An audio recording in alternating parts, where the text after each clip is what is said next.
¿Cómo están con todos, doctores y doctores, doctoras y doctores? Buenas noches. Al día de hoy me toca discernir lo que concierne a la redacción de disposiciones, providencias y requerimientos fiscales, ¿no? Espero que esta clase sea entretenida y que podamos aprender todos juntos de la parte que me toca exponer el día de hoy, ¿no? Sin más... sin más introducción, creo que sería conveniente eh, ingresar al tema que vamos a desarrollar el día de hoy. Eh, por favor, ¿me podrías? Ah, ya, Sí, doctor, ya se le doy el acceso. ya, muchas gracias.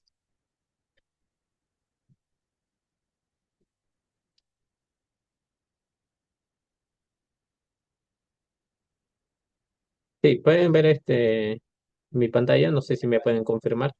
Sí, doctor, sí podemos visualizar. Ya. Entonces, vamos a empezar el día de hoy con lo que son la redacción de disposiciones, providencias y requerimientos fiscales, ¿no? Como ya ha mencionado la moderadora, mi nombre es Luis Alberto Bautista Hernández, soy fiscal adjunto provincial. En esta oportunidad, para nosotros desarrollar el tema de redacción de disposiciones, providencias y requerimientos fiscales, nosotros nos tenemos que hacer una primera pregunta, ¿no? O sea, ¿por qué es importante la redacción de actas, disposiciones, providencias, requerimientos y otros documentos fiscales, ¿no? Acuérdense que nosotros estamos en un curso que está destinado principalmente para lo que es asistente de función fiscal y asistentes administrativos en, en despachos fiscales. Entonces, ¿por qué sería importante la redacción de actas, disposiciones, providencias, requerimientos y otros documentos fiscales? Principalmente esta importancia reside justamente porque nosotros hacemos una labor no interna, sino hacemos una labor hacia el exterior. Es decir, ¿no? Cada providencia, cada disposición, cada requerimiento tiene que tener un lenguaje sencillo, claro, porque está destinado para aquellas personas, no solamente que conocen de derecho, sino que también a aquellos usuarios que, que se acercan a los despachos fiscales para presentar sus denuncias, algún hecho que tenga relevancia criminal, ¿no? Entonces, estas providencias, estos requerimientos, estas disposiciones tienen que tener un lenguaje sencillo y claro, ¿no? Eh, si nosotros empezamos a utilizar en nuestras providencias, en nuestras disposiciones o requerimientos, eh, palabras, palabras redundantes o palabras que muy poco nos van a poder entender, ¿no? Va a ser difícil esa comunicación entre el Ministerio Público y los usuarios, ¿no? Entonces, es importante que nosotros tengamos en consideración que al momento de poder redactar una acta, una disposición, una providencia, un requerimiento o otros documentos netamente o propiamente de los despachos fiscales, tienen que tener ese lenguaje claro y sencillo, ¿no? Evitar siempre la ambigüedad o la vaguedad de nuestras disposiciones, porque son los usuarios que deben de entender cómo es el trámite, seguimiento, procedimiento que se viene siguiendo de sus denuncias que ellos interponen. Entonces, ¿hay una importancia? Sí, porque nosotros no debemos a ese público. Ahora, pero nos preguntaremos, pero ¿y de dónde sale esa importancia? O sea, ¿por qué es tan importante determinar que las disposiciones, providencias, requerimientos y otros documentos fiscales tengan ese lenguaje claro? Lo que pasa es que en el año 2016, cuando se hizo un diagnóstico, imagínense, el año 2016, ya nos vamos por los 10 años, ¿no? De este diagnóstico que se efectuó respecto a la redacción de documentos fiscales, ya, allá por el año 2016 se estableció lo siguiente, ¿no? Habiéndose hecho una revisión exhaustiva en distintos distritos fiscales respecto a las disposiciones y requerimientos fiscales, ¿no? Este diagnóstico presentó las siguientes deficiencias eh, como las que se presentan a continuación. Primero, ¿no? Decía, ¿no? Aquellas disposiciones y requerimientos tienen una fundamentación extensa, redundante y potencialmente confusa. Eh, ¿Por qué? Porque justamente, a ver, imagínense que me estén solicitando, no sé, pues, señor fiscal, solicito copias certificadas o copias simples del tomo uno al tomo 2. Y yo en mi providencia empiezo a establecer, ¿no? Dado cuenta, al escrito, presentado, ¿no? Y empiezo a utilizar un lenguaje bastante presuntuoso, ¿no? Bastante escondido, rebuscado, ¿no? Y empiezo y me lleno 3 páginas solamente para proveer un escrito de entrega de copias certificadas, copias simples, ¿no? Entonces, se detectó esa deficiencia en esos requerimientos y disposiciones, porque era demasiada fundamentación, cuando en realidad podíamos fundamentarlo en un par de líneas, ¿no? Dado cuenta del escrito presentado por la parte procesal, de fecha tal, ingresado por mesa de parte, se provee. Dice las copias certificadas solicitadas. Punto. O sea, no hay que extendernos más allá de lo que nos solicitan, ¿no? Redundante porque muchas veces utilizamos palabras redundantes, ¿no? Inclusive en esta misma presentación me habrán escuchado que utilizo, ¿no? Como por ejemplo, ¿no? Utilizo distintas palabras que en una frase, en una oración son redundantes, ¿no? Entonces, ahí viene, ¿no? Tendríamos que mejorar esa situación, ¿no? De ahí se estableció que ese lenguaje técnico legal no era comprensible para el público, ¿no? Muchas veces utilizamos, pues, eh, vamos a poner este ejemplo, ¿no? Si leemos algunas sentencias de primera instancia, segunda instancia, muchas veces estas sentencias deberían de tener un lenguaje más sencillo, más simple, para que la población pueda entender o los usuarios que recurran a la administración de justicia puedan entender, pero muchas veces nos gusta utilizar palabras en latín, ¿no? Como por ejemplo, ¿no? ¿Cuáles son los principios que regulan todo valor probatorio, ¿no? Haya juris et juris o juris tantum, ¿no? Entonces, el usuario, la persona a pie, podrá entender qué significa estos aforismos en latín, ¿no? Jure et jure o juris tantum, ¿no? O la noticia criminal, ¿no? O no sé, pues en lo que es los requerimientos de prisión preventiva, ¿no? Que muchas veces utilizamos fomus juris, ¿no? Entonces, particularmente desde una posición particular y personal, estas expresiones en latín deberían irse dejando de lado, ¿no? O por ejemplo, ¿no? Quizás darle un mayor énfasis de hacer comprensible ese lenguaje. Por ejemplo, ¿no? Si yo quisiera utilizar el aforismo en latín juris tantum, sería conveniente, ¿no? Hacer un pie de página, ¿no? Dándole una explicación a qué se refiere una presunción juris tantum o jure et jure, ¿no? Para que así nosotros podamos entender, más que todos los usuarios, ¿no? Entonces, como la gran mayoría que está participando en este curso justamente está destinada a aquellas personas que quieran aprender más o menos cómo son las funciones de un asistente de función fiscal o un asistente administrativo en el sistema fiscal, bueno, es justamente el aprendizaje es eso, ¿no? Tratar de hacer nuestras disposiciones, providencias y requerimientos con un lenguaje no tan técnico. Ese es el requerimiento que se establece, ¿no? No tan técnico, para que los usuarios puedan entendernos. Inclusive en las disposiciones de archivo, preferentemente hay que utilizar un lenguaje menos formal para que aquella persona que pueda leer, ¿no? Persona de a pie pueda leer en una disposición de archivo, pueda entender y comprender por qué se le está archivando el caso, ya sea por falta de elemento de convicción, porque la conducta era atípica, ¿no? Porque nunca se pudo identificar al investigado, denunciado, imputado, ¿no? Entonces, tratemos de utilizar, ¿no? Ese lenguaje no tan técnico, sino un poco más comprensible para el público. También se detectó que la estructura seguida no era la mejor. Se estableció, se señaló, se indicó que esta estaba basada en modelos producidos por otros fiscales y su estructura argumentativa no estaba concatenada con criterios lógicos. Acuérdense de algo, ¿no? Mayormente lo que nosotros usamos en la parte penal, utilizamos una regla de subsunción, ¿no? Que es la más básica, ¿no? Premisa mayor, premisa menor y una conclusión, ¿no? Ejemplos claros de estas premisas mayores, menores y conclusiones hay en abundancia. Por ejemplo, ¿no? Podríamos citar, ¿no? Dice, eh, todas las aves o todas las aves de color negro vuelan. El cuervo es de color negro. Conclusión, entonces el cuervo es un ave y vuela, ¿no?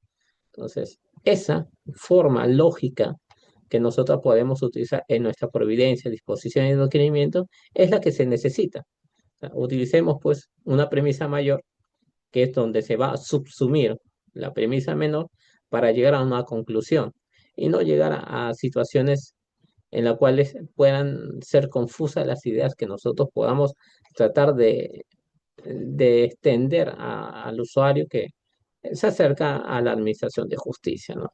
Por ejemplo, podríamos el ejemplo de las providencias, ¿no? Viene, presenta un escrito.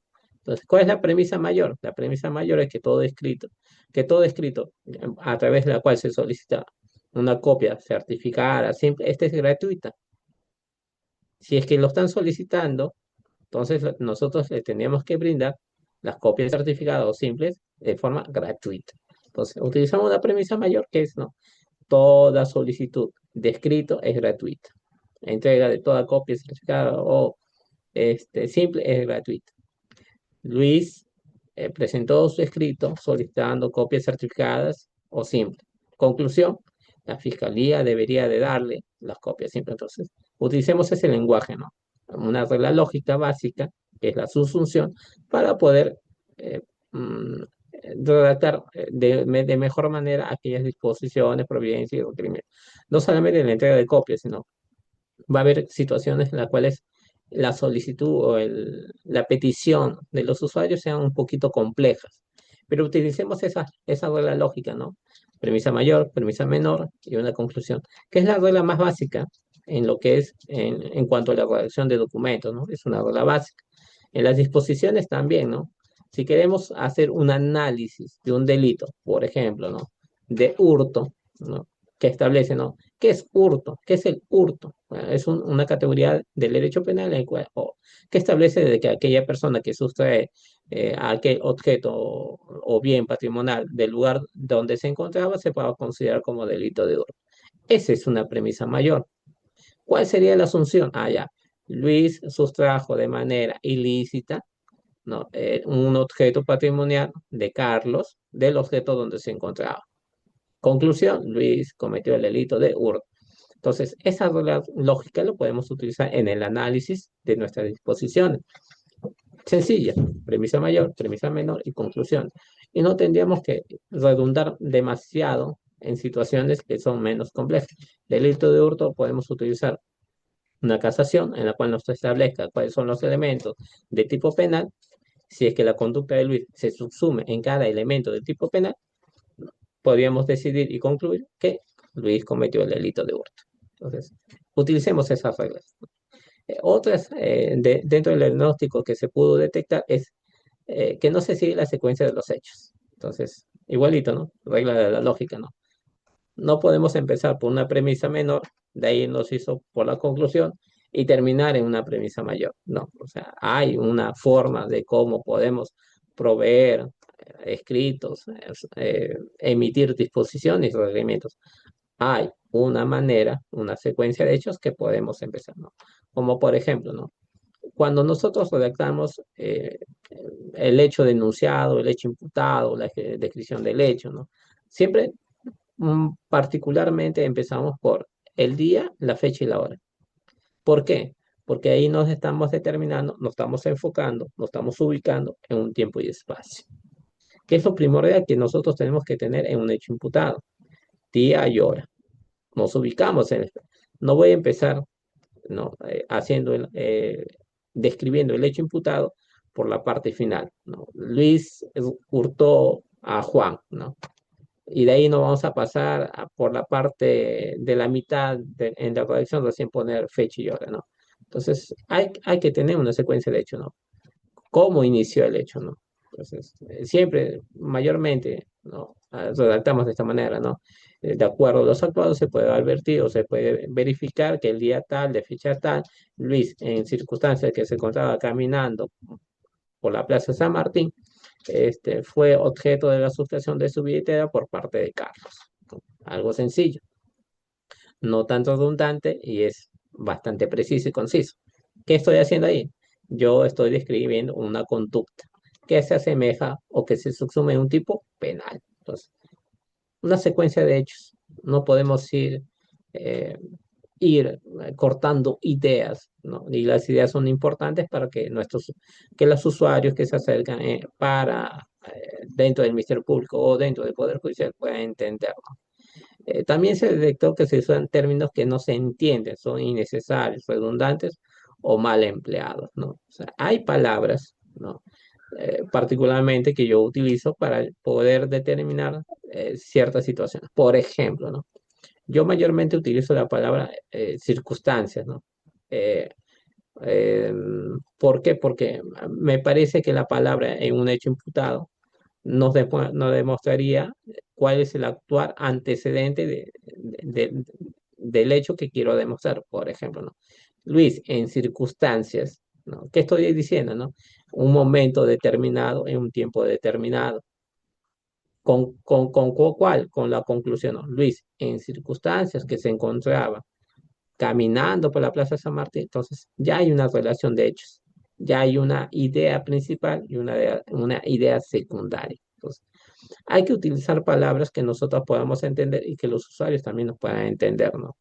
Hay otras palabras que no deberíamos utilizar en demasía, por ejemplo, ¿no? Las palabras cuyo o cuya, ¿no? Mayormente las palabras cuyo o cuya no se debían de utilizar de forma redundante, ¿no? Cuya palabra, cuyo contexto, cuyo significado, cuyo. Entonces, la palabra cuya, que hay veces lo utilizamos de forma frecuente, ¿no? Deberíamos de dejarlo de lado por otros conectores lógicos. Particularmente, hay veces yo tengo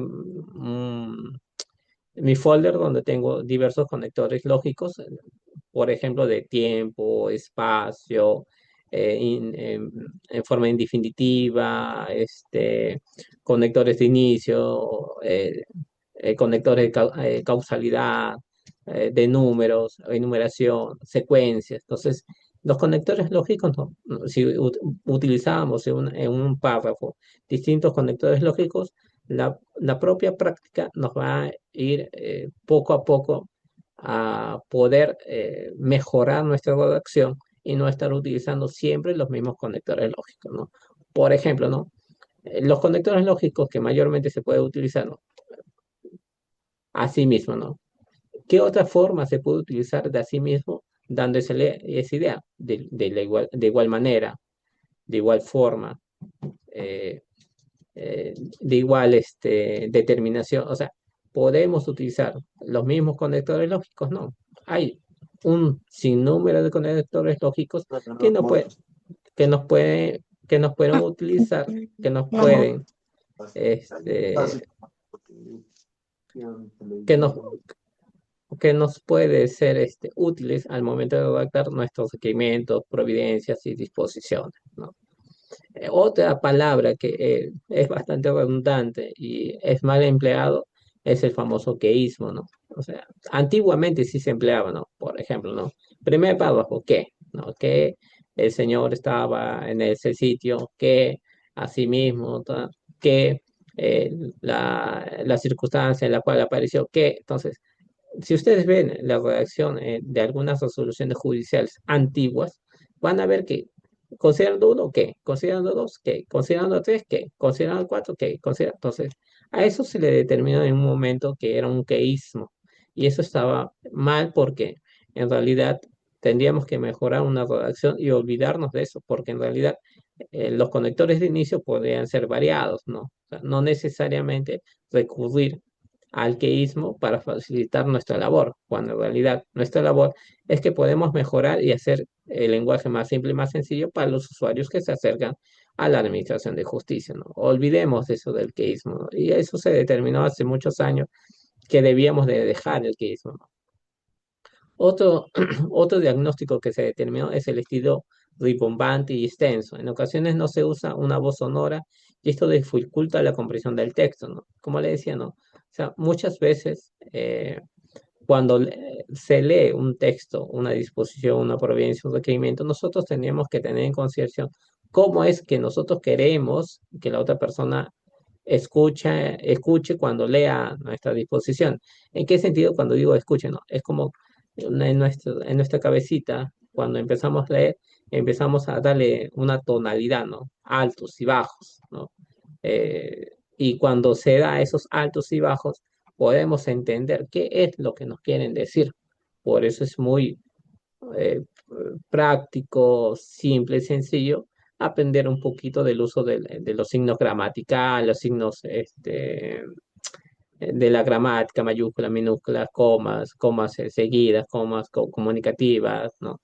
Punto final, punto seguido, ¿no? Y saber utilizar estos signos de puntuación para que justamente esa vocecita que a veces cuando leemos un texto se nos graba en la cabeza para poder entender qué es lo que nos quiere, qué es el mensaje que nos quiere dar. Asimismo, dentro de este diagnóstico, eh, se pudo detectar que no se cita literalmente frases o dichos de los testigos con sus propios lenguajes, que demuestran probatoriamente el caso legal. Los fiscales traducen estos testimonios en un lenguaje adornado que pierde eficacia.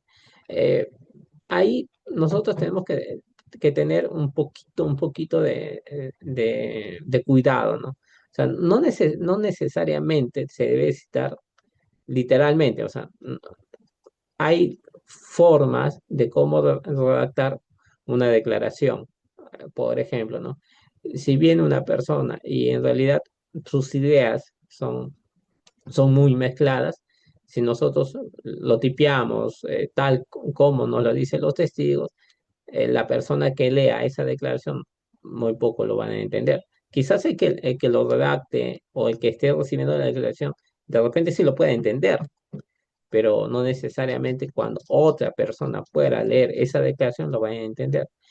Cuando se dice que debemos de citar, literalmente sí, hay palabras y contextos y situaciones donde debemos de citar tal conforme lo cita el testigo. Por ejemplo, ¿no?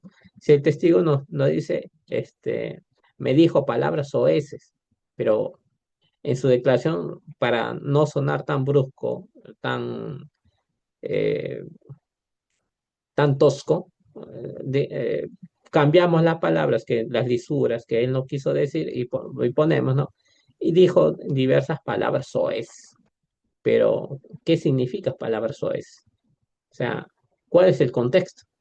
Entonces, frente a esas situaciones, nosotros tenemos que dejar de utilizar o de traducir o de tratar de que la declaración sea, que se lea bonito, ¿no? Hay palabras que sí se tiene que poner tal como lo dice el testigo. ¿Por qué? Porque con eso podemos acreditar diversas situaciones. Por ejemplo, la violencia verbal. ¿Cómo podemos entender palabras o ese cuando en realidad no sabemos qué palabras o ese utilizó? Entonces, frente a esas situaciones, deberíamos de considerar de forma literal lo que dicen los testigos, ¿no? Ahí sí deberíamos de precisar, de hacer esa práctica de considerar lo que nos dice de forma literal. Sin embargo, nosotros también tenemos que considerar que algunas declaraciones tenemos que hacer que los testigos ordenen sus ideas. Como le digo, ¿no? Una declaración tiene que estar bien redactada, pero ¿de qué manera?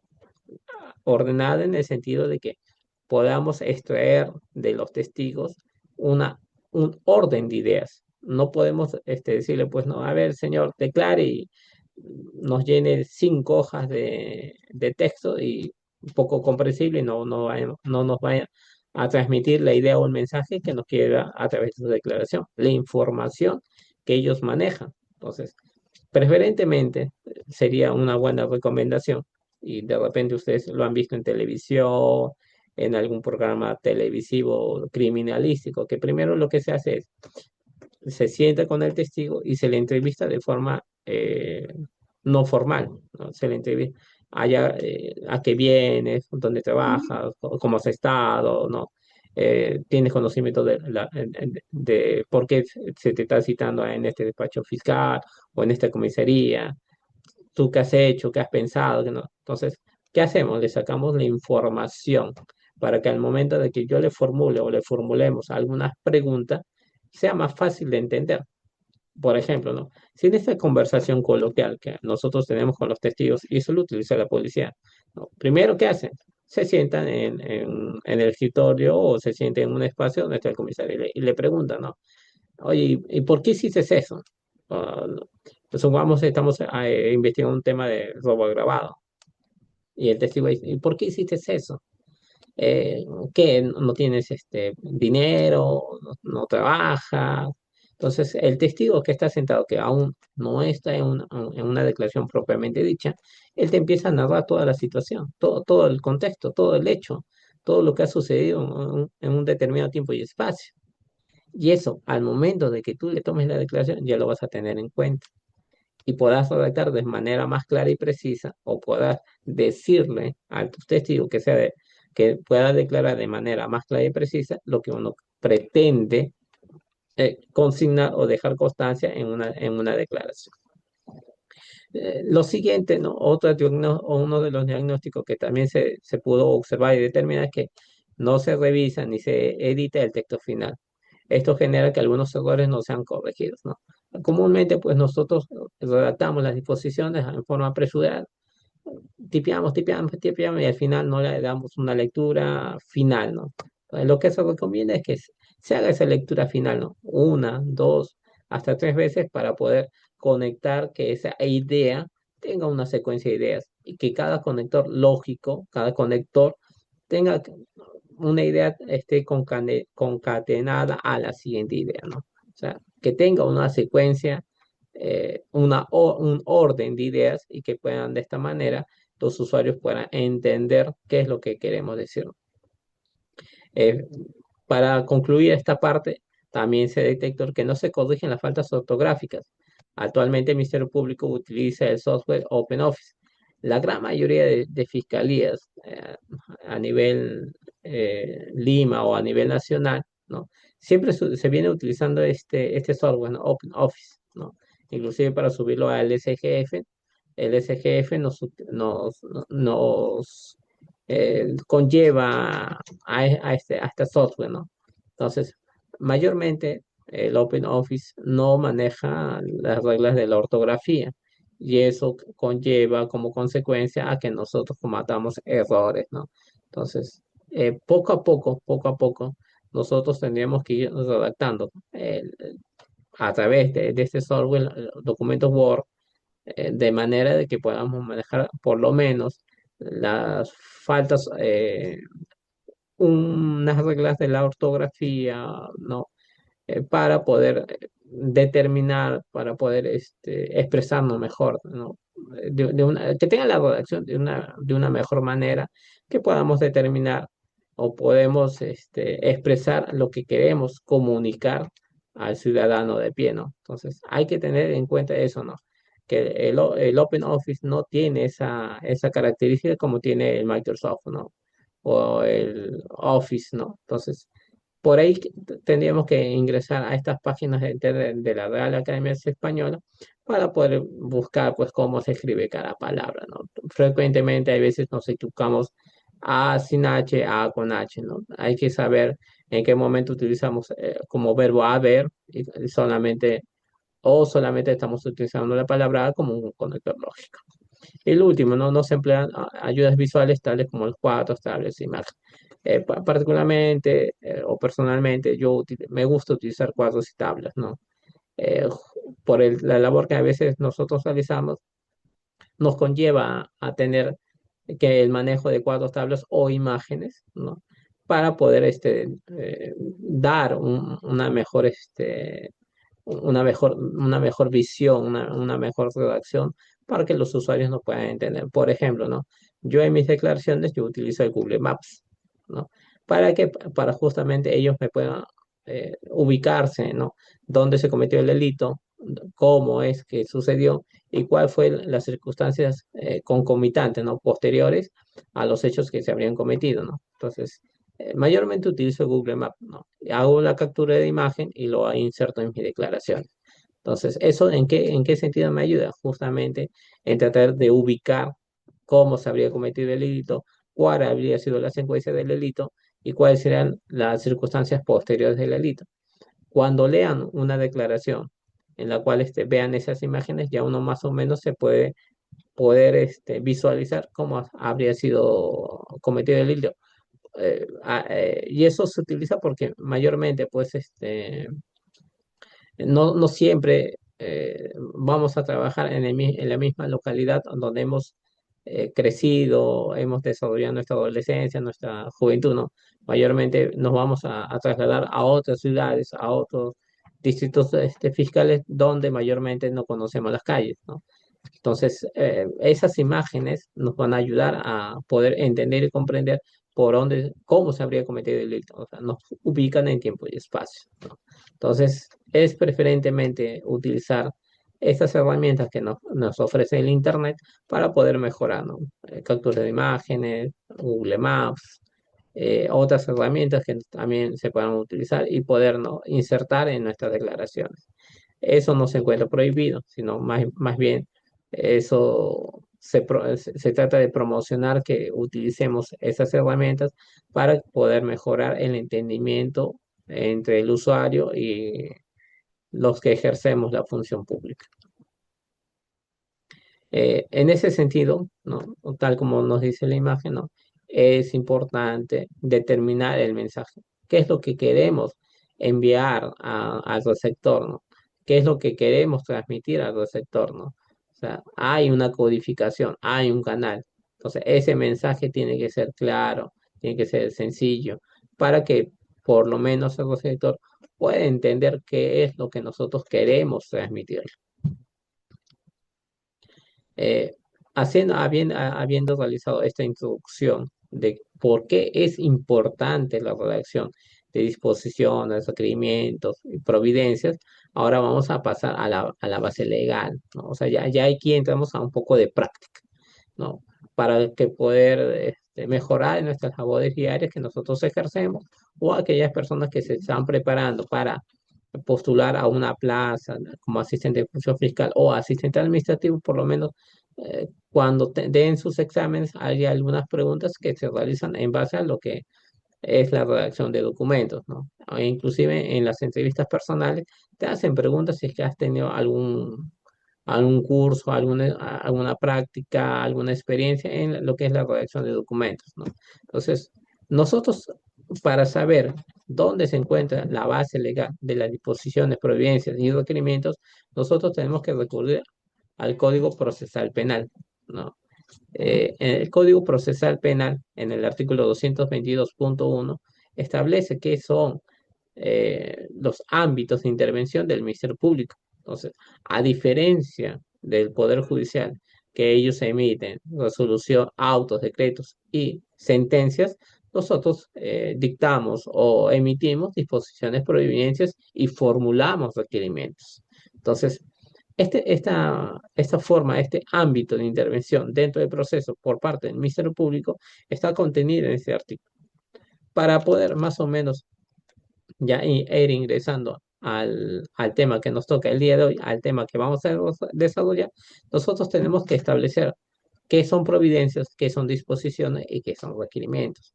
Les voy a poner algunos ejemplos para que más o menos ustedes pueden en el día a día, ¿no?, poder desarrollarse de una mejor manera, ¿no? Porque hay cosas que mayormente están contenidos en algunas directivas que han sido emitidas por el Ministerio Público y algunas veces desconocemos de ello, ¿no? Particularmente cuando iniciamos dentro del Ministerio Público.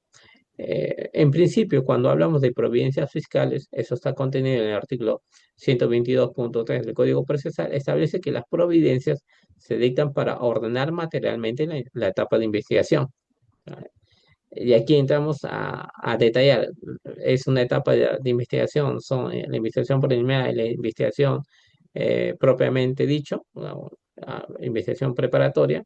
Bueno, si ustedes habrán leído la sentencia que ha emitido hace 2 días el Tribunal Constitucional en cuanto a la acción de inconstitucionalidad que había presentado el Ministerio Público frente a la ley de las atribuciones que se le dan, ¿no?, a la policía, ahí el Tribunal Constitucional ha establecido que la etapa de investigación preparatoria está compuesta por dos etapas, ¿no?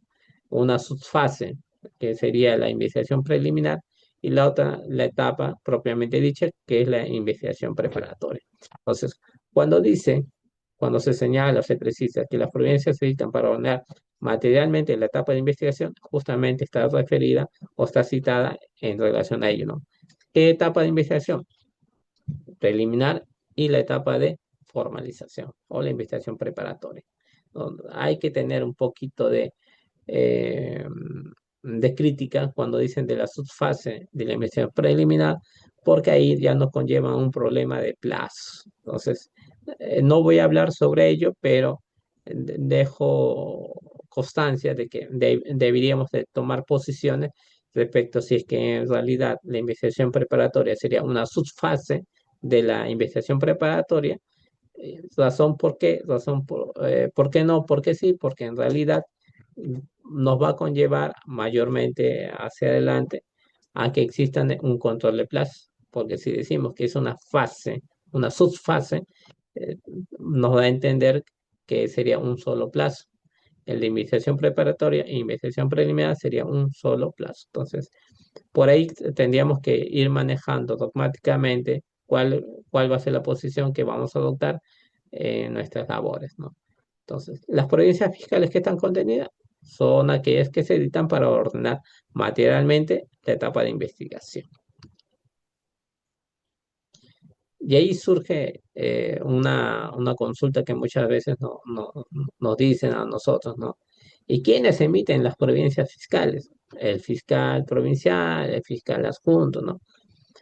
Nosotros tenemos en el año 2023 se emitió un reglamento de emisión de providencias en el marco de la investigación reguladas por el Código Procesal Penal, ¿no? Y ahí estableció, ¿no? Las providencias fiscales. ¿Qué son las providencias fiscales? Y se estableció que los fiscales adjuntos supremos, los fiscales adjuntos superiores y los fiscales adjuntos provinciales de la Fiscalía pueden dictar providencias fiscales que recaen sobre los aspectos de mero trámite, pues este no requeriría una motivación en su contenido, ¿no? A ver, si nosotros podemos prestar atención a lo que se está proyectando en la pantalla, ahí se va a ver cómo más o menos es la manera de cómo se debería de redactar una providencia, ¿no? Por ejemplo, ¿no? Si son distintos documentos que se quieren dar cuenta, lo principalmente sería, ¿no? Tener una, una relación de ideas y que estas ideas sean de manera ordenada, ¿no? Puede ser por fecha, puede ser por el modo de ingreso, correo electrónico, mesa de partes virtuales o de forma presencial, pero tiene que haber una orden de ideas, tiene que haber una orden de ideas. Entonces, como verán en la pantalla se hace un ejemplo, ¿no? Se establece, ¿no? Dado cuenta de los siguientes documentos. ¿Qué documentos haya? Un escrito presentado por un testigo, las actas de inconcurrencia, el escrito presentado por otros testigos y un escrito presentado por un letrado. Pero como verán, hay una secuencia, ¿ya? Después de esa secuencia, ¿qué hacemos? Cuando son providencias, ¿qué disponemos? No, no podemos disponer. ¿Requerimos? Tampoco. ¿Qué se hace? Se provee. Entonces, muchas veces tratamos de utilizar la palabra se dispone, ¿no? Dado cuenta de los siguientes documentos, se dispone, ¿no? El se dispone está netamente reservado para disposiciones. Para lo que son providencias, se debe poner se provee, porque justamente una providencia es de mero trámite. ¿Y qué hace? Provee los escritos que presenta o provee los oficios o provee los documentos que ingresan y estos deben ser proveídos para que sean incorporados a la carpeta principal, auxiliar o carpetas o cuadernos auxiliares de manera ordenada. Entonces, se provee, ¿no? Se provee. No hay que utilizar la palabra se dispone, porque disponer es ordenar, ¿no? Se dispone a hacer esto, se dispone a hacer lo otro, ¿no? Es una palabra que está destinada a ordenar materialmente una situación jurídica determinada. Entonces, ¿qué se provee? Si ya hemos tenido una relación de documentos que se están proveyendo, ahí justamente se dice, no, se provee que al primero, segundo y tercer documento téngase presente en lo que fuera de ley. O sea, en lo que fuera de ley es una palabra bastante utilizada, bastante recurrente, lo que significa, ¿no? Que se va a tener en cuenta conforme a la propia normativa o la propia sistema procesal propiamente dicho para aquellos documentos, ¿no? Si me dicen la acta de inconcurrencia, bueno, ¿para qué voy a tener presentes en lo que fuera de ley? Bueno, las actas de inconcurrencia se va a tener en consideración siempre y cuando el testigo no haya concurrido a la diligencia citada, que esto se puede proveer para que sean reprogramadas sus posteriores declaraciones o en determinado tiempo para poderlo conducir compulsivamente. Entonces, la forma como se deben de redactar las providencias es de una manera ordenada, eh, ordenar las ideas, los documentos y olvidarnos de la palabra se dispone, que es un término exclusivamente determinado para las disposiciones.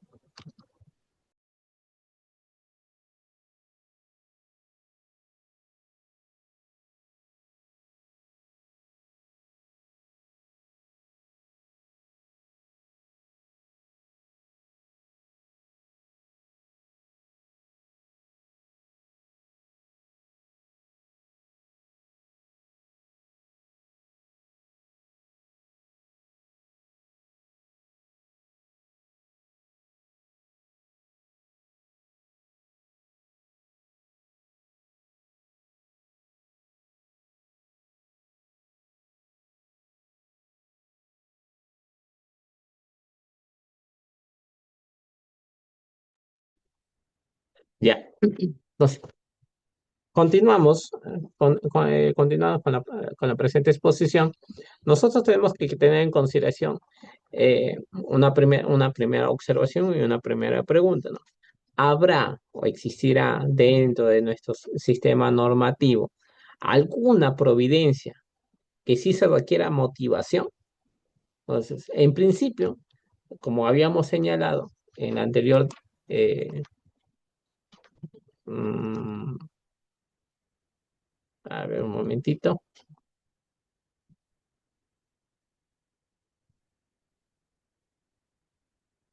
en nuestra anterior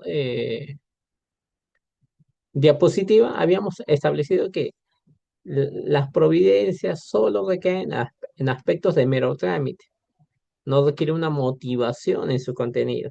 Entonces, si ya eso nos están estableciendo, ya nos los han dicho, eso ya está contenido en el artículo del Código Procesal Penal, la pregunta es, ¿será, no? ¿Habrá alguna providencia que sí se requiera motivación?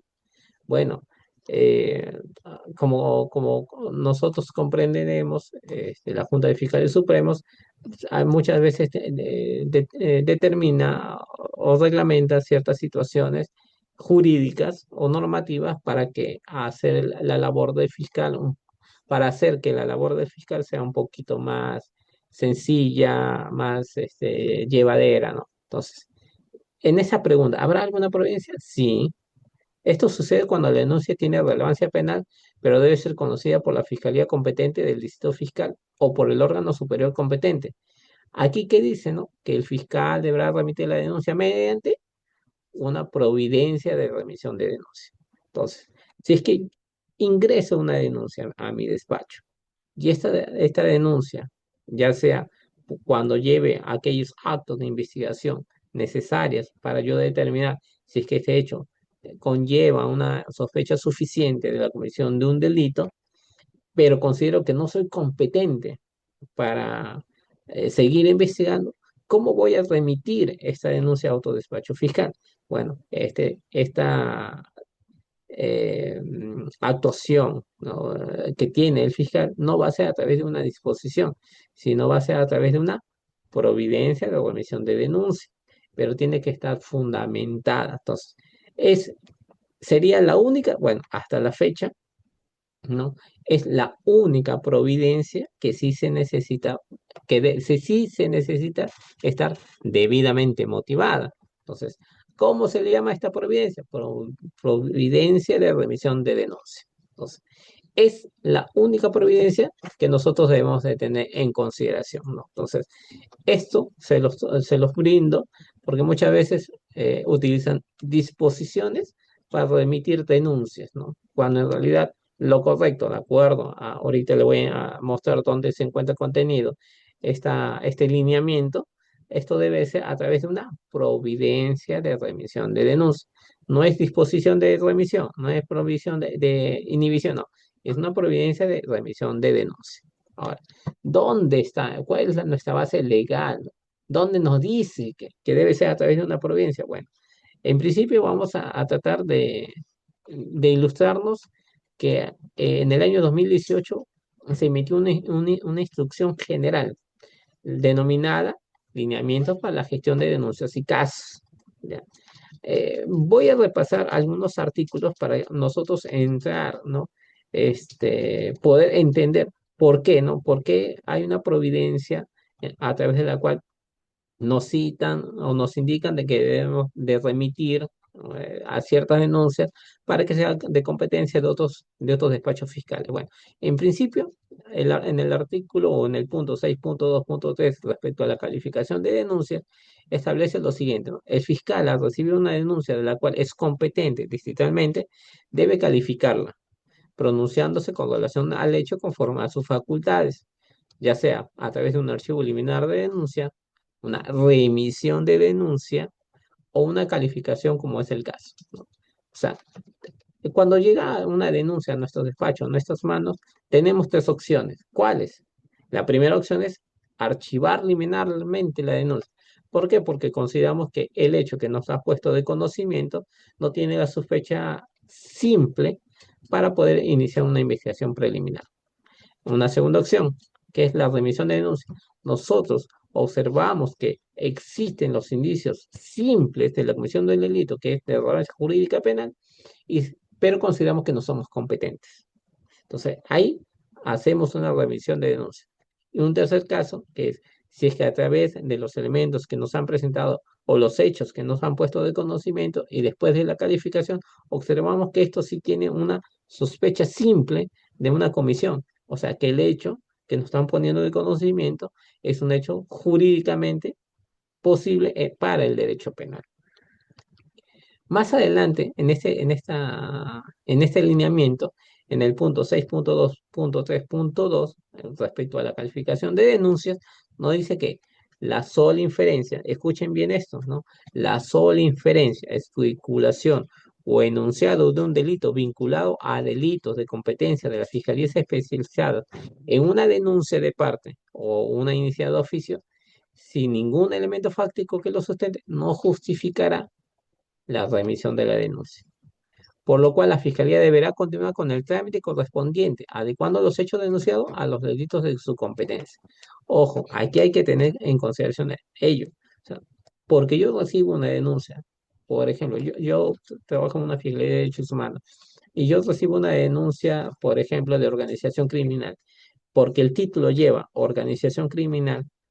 O sea, yo de plano digo, no soy competente porque esa de organización criminal debería ser de la fiscalía especializada.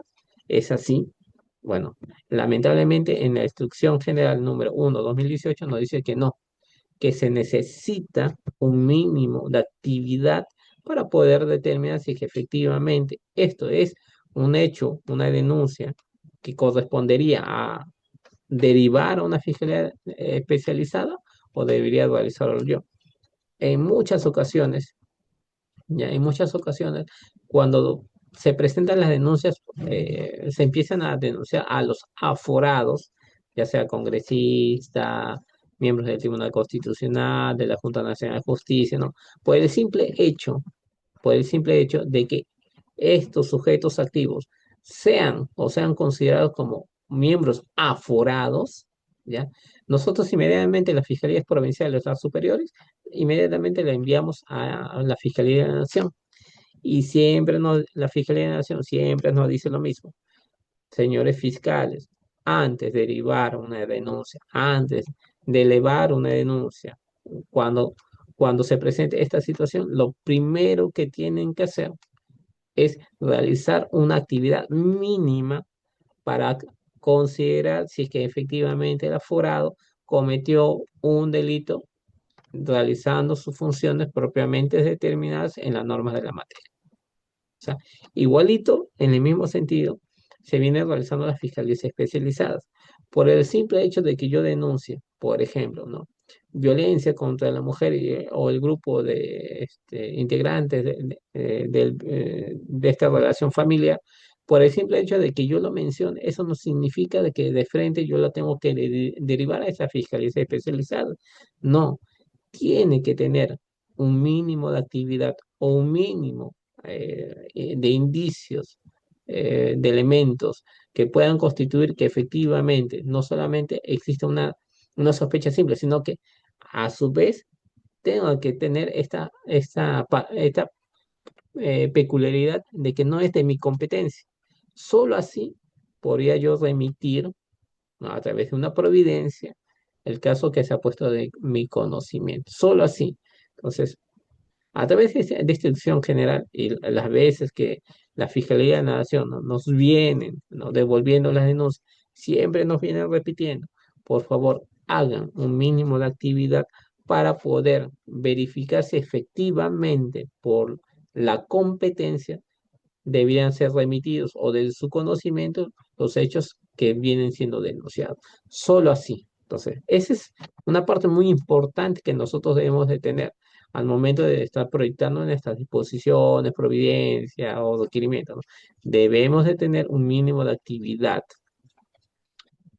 Entonces, siguiendo con este lineamiento, ya justamente en el artículo 6.2.5 establece respecto a la remisión.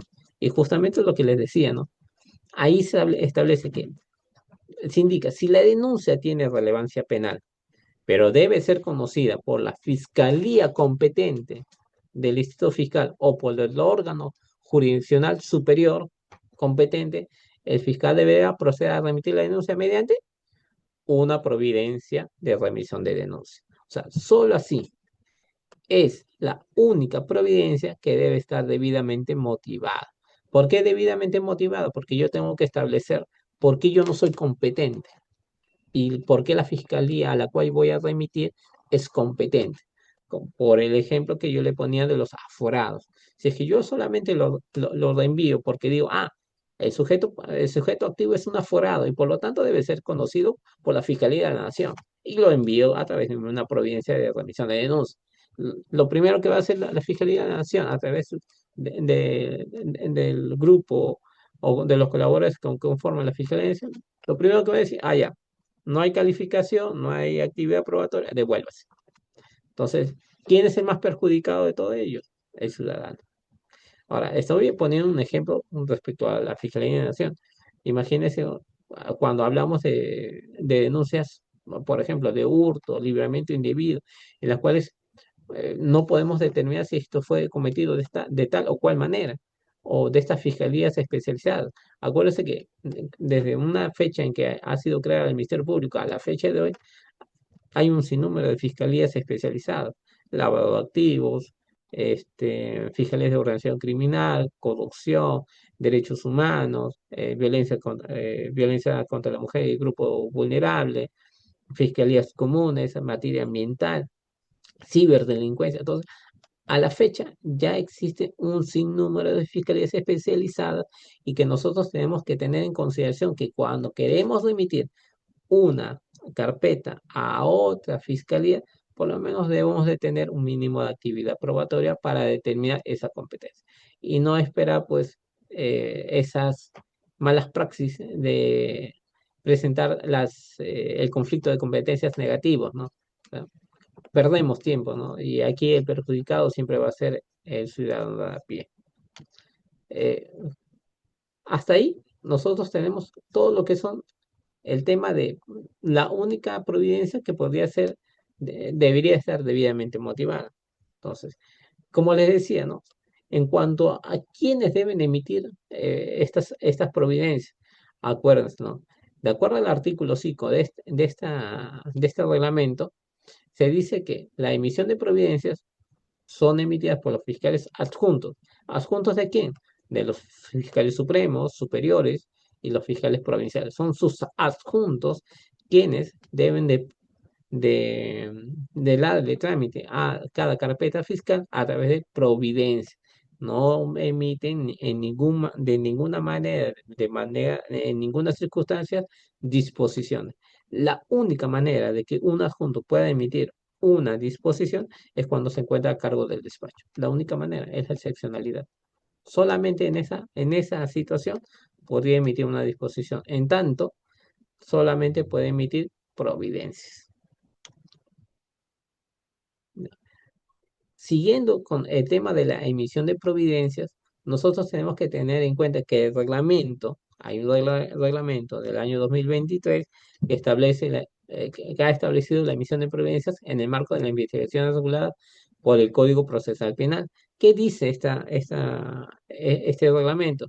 En el artículo 5.2, 5.3, como podrán observar en la pantalla, ahí establece que la emisión de las providencias no requiere la motivación de su contenido. La única providencia es la que les mencioné, la remisión, que está en el lineamiento número 18. Acá también dicen, ¿no? Las providencias emitidas deben ser enumeradas sucesivamente y ordenadas cronológicamente en la carpeta fiscal. Aquí surge una pregunta, ¿no? ¿Qué pasaría si es que a mí me envían una carpeta en la cual van por la providencia número 15 a la disposición número 17 e ingresa a mi despacho? ¿Debo de continuar con la numeración que ellos continuaban o debo de iniciar desde cero? Bueno, aquí nosotros, de acuerdo a los lineamientos que nos vienen estableciendo por parte de la Junta de Fiscales Supremos, esa enumeración debe de continuar. O sea, somos un solo órgano, somos un solo ente. No el despacho, el primer despacho es distinto al segundo despacho y el segundo despacho es distinto. No, tienen que tener un mismo número de correlativo. Si es que me llegó en la providencia 18, entonces a mí qué me correspondería emitir la 19. Si estaba en la disposición 5, llega a mi despacho, ¿qué disposición? 6. Tiene que mantener esa línea, ¿no? Esa línea sucesiva, aún así hayan sido elevados a la superior, a la Fiscalía Suprema. Entonces, tenemos que tener una secuencia de una numeración sucesiva para no perder esa idea concatenada que tiene el manejo o los trámites que deben seguirse en las carpetas fiscales. El contenido de las providencias, ¿no? ¿Dónde está? Muchas veces nosotros decimos, pero ¿y dónde podemos encontrar que nos pueda decir, nos pueda señalar, nos pueda orientar qué es una providencia o qué debe contener una providencia? Bueno, en el artículo 6 de este reglamento establece que las providencias se limitan a actos procesales que tienen por finalidad, ¿qué cosa? Ordenar materialmente la investigación fiscal. Acuérdense, ¿cuál es el objetivo? ¿Cuál es la naturaleza jurídica de las providencias? Ah, ya. Las providencias tienen por finalidad ordenar materialmente, ¿qué cosa? La investigación fiscal. ¿Qué más? Y dar impulso. ¿A qué? A las actuaciones indagatorias que han sido dispuestas por el fiscal supremo, superior o provincial o el encargado de despacho. Entonces, las providencias que son aquellos, ¿no?, que tienen por finalidad naturaleza jurídica, tienen por finalidad ordenar materialmente la investigación fiscal y dar impulso a las actuaciones indagatorias. Entonces, esa es una providencia. O sea, las providencias no son otra cosa que ordenar materialmente la investigación y dar impulso a las actuaciones indagatorias. No tiene otra finalidad, esa es su naturaleza jurídica, esa es su finalidad, no tiene otra finalidad. Y no, por favor, no vamos a desnaturalizar la naturaleza jurídica de las providencias. Ahora, más aún, en este reglamento nos dice, pues, pero ¿en qué momento vamos a utilizar las providencias? Bueno, hay una secuencia, ¿no?, de documentos que pueden ser proveídas a través de providencias fiscales, como por ejemplo el apoderamiento de abogados, el señalamiento de domicilio procesal, la incorporación de documentación en la carpeta fiscal, la expedición de copias, la formación de cuadernos, la devolución de documentos, la reprogramación y reiterativo de diligencia. Aquí voy a detener un poquito. ¿Por qué? Porque mayormente eh, mal acostumbramos muchas veces cuando emitimos una providencia, ¿no? ¿En qué sentido, no? Particularmente cuando yo emito mis providencias, trato en lo posible que en la parte introductoria de la providencia que quiero reprogramar o quiero reiterar alguna diligencia, trato de consignar la disposición en la cual me dio esa orden a mí, ¿no? Yo siempre cito, ¿no? Si a través de la disposición de inicio de diligencias preliminares me ha consignado, ¿no? Mayormente se pone en un último punto, ¿no? Y aquellas diligencias, llévese a cabo aquellas diligencias pertinentes útiles para acreditar o demostrar o establecer los elementos de comisión para demostrar el hecho denunciado. Entonces, siempre se consigna en el último punto esta pequeña apertura que nos establece que podamos llevar otras diligencias que no han sido señaladas en los párrafos anteriores, ¿no? Entonces, siempre que yo quiero reprogramar o quiero reiterar una diligencia o quiero señalar otra diligencia, siempre trato de señalar la disposición en la cual a mí me dotó de esa facultad. ¿Por qué es importante? Porque justamente hay que tener un orden de ideas, ¿no? Yo no voy a reprogramar, no voy a señalar una diligencia si antes yo no señalo en dónde. ¿Por qué? Porque eso es importante, pues, ¿no? Porque yo digo, a aquellas personas o aquellos abogados que vienen a leer lectura y me dicen, pero fiscal, ¿y dónde está usted? ¿O por qué usted señala una diligencia si eso no está señalado? ¿En qué disposición usted está? O sea, usted está sobrepasando sus facultades. Entonces, para evitar esa situación y que posiblemente esto pueda conllevar a nulidades, ya sea relativas, y demorarnos en el proceso hasta demostrar que efectivamente yo emití mi providencia dando cuenta a una disposición. Entonces, para evitar todo ese trajín, entonces, mi recomendación es, ¿no? Traten de que al comienzo de las providencias señalar dónde, dónde nos dio esas facultades para poder reiterar, reprogramar o señalar otras diligencias fiscales, ¿no? Como por ejemplo declaraciones indagatorias, reconocimientos, reconstrucción de hechos, entre otras, ¿no? Particularmente yo les recomiendo que hagan eso, ¿no? Es una buena práctica. Otros documentos que se pueden proveer a través de las providencias, estos son aquellos que son reiterativos de pedidos de información, ¿no? Yo requerí las cámaras de videovigilancia de tal municipalidad, de tal institución, ¿qué hago? Proveer, ¿no? De acuerdo a la disposición de fecha tal, a través de la cual se dispuso que se haga el pedido a la municipalidad, institución pública, privada, para que entreguen las cámaras de videovigilancia o copia de las cámaras de videovigilancia. Entonces yo a través de mi providencia digo, no, reitérese, ¿no? Pero reitérese que la orden que se emitió a través de una disposición fiscal, ¿no? Esa es una reiteración de un pedido de información. En cuanto a la otras formas en las cuales yo puedo utilizar una providencia es aquella que puedo corregir errores en la numeración de las carpetas fiscales, por ejemplo, ¿no? Y eso mayormente ocurre, ¿no? Me entrega una carpeta, acumúlese la carpeta A y B, cómo queda la numeración. Entonces, principalmente a través de una providencia debemos de corregir ese error numérico, ¿no? ¿Por qué? Porque justamente a través de una providencia yo tengo que decir, ¿no? Primero, corríjase o bórrese o anúlese o táchese la numeración que contiene la carpeta que va a ser acumulada para que tenga una sola secuencia de numeración. Y eso mayormente sucede en las acumulaciones. ¿Qué pasaría si que en algún momento sucede, pues, no? De repente, voy por la página 10.000 y me equivoqué en la página 100. ¿Qué hago? Entonces, justamente a través de una provincia podemos corregir ese error material.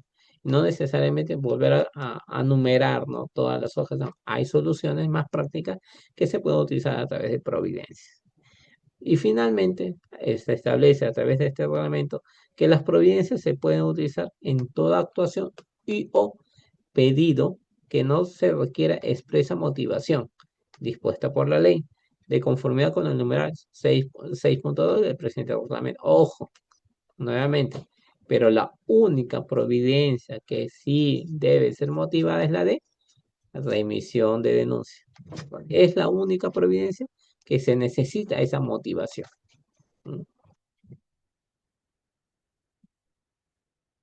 En cuanto al contenido de estas providencias, El artículo 6 establece, ¿no? Que en cualquier caso el contenido de no puede recaer sobre el inicio. Aquí, ¿no? Aquí ya estamos ya tratando de definir qué es una providencia y qué es una disposición. Entonces, si aquí no dice, ¿no? Que una providencia no puede recaer sobre el inicio, la continuación o el archivo de investigaciones, ¿qué nos quiere decir? Ah, ya. Si no es providencia, es una disposición. ¿Qué más dice? Tampoco puede ser aquellas en la cual se determina la conducción compulsiva de los testigos, agravados e imputados. Entonces, si nos dice que no puedo disponer la conducción compulsiva a través de una providencia, ¿a través de cuál? Una disposición. Tampoco puedo determinar la competencia o la intervención policial a través de providencia. Antiguamente, ¿no? Estamos hablando hace 4, 5, 6 años, ¿no? Muchas veces a través de las providencias se trataba de hacer diligencias policiales. Y eso que conllevaba a que, que los abogados presentaran sus nulidades. ¿Por qué? Porque los fiscales adjuntos no tenían esa facultad, ¿no? También establece que no se puede, a través de la providencia, aplicar las salidas alternativas o los mecanismos de significación procesal, ¿no? Terminación anticipada, principio de oportunidad, acuerdo reparatorio, ¿no? Tampoco se puede, a través de las providencias, establecer los concesorios de las quejas, o en este caso, elevación de actuados, ¿ya? Y en general, toda actuación que requiere expresa motivación dispuesta por la ley, ¿no? A diferencia de, como vuelvo a repetir, a diferencia de la providencia de remisión, que sí debe estar debidamente motivada. Ahora, acuérdense de eso, ¿no? Muchas veces he observado dentro de mis años que he venido laborando dentro del Ministerio Público, que muchas veces se daban los concesorios de queja o la elevación de actuado a través de providencias. Y, y- y no eso solamente en un despacho, no. En varios despachos en los cuales yo he elaborado, he trabajado, ¿no? He visto esa situación, ¿no? Que a través de providencias están concediendo la elevación de actuado, la queja de derecho. Y eso es algo que no se debe hacer. ¿Por qué? Porque inclusive en una elevación de actuados, yo tengo que motivar. ¿En qué sentido tengo que motivar? Tengo que establecer si que efectivamente la interposición de este recurso ha sido dentro del plazo de ley. ¿Y qué estoy haciendo? Motivando. Por más simple que sea, estoy motivando. Entonces, bajo estas circunstancias, no nos olvidemos que toda elevación de actuados se tiene que hacer a través de disposiciones fiscales y no a través de providencias. Y de ahí, finalmente, ¿no? Las providencias no pueden dictarse para resolver situaciones jurídicas de detenidos en flagrancia, disponer actos de investigación en sede policial o fiscal, ni solicitar la realización de actos procesales ante la autoridad judicial. Vuelvo a repetir, ¿no? No se puede resolver ninguna situación jurídica de un detenido de Francia. Hace años, se emitía providencias y se le daba la libertad, ¿no? ¿Quién lo firmaba? Los fiscales adjuntos. O las actas de libertad, ¿quién lo firmaba? Los fiscales adjuntos. Bueno, lamentablemente esa práctica se ha dejado de lado, ¿no? Y a la fecha, ¿no? Toda acta de libertad o toda disposición, bueno, disposición tiene que ser, en la cual se resuelve la situación jurídica de los detenidos, mayormente las libertades, se tiene que hacer a través de disposiciones y no de providencias.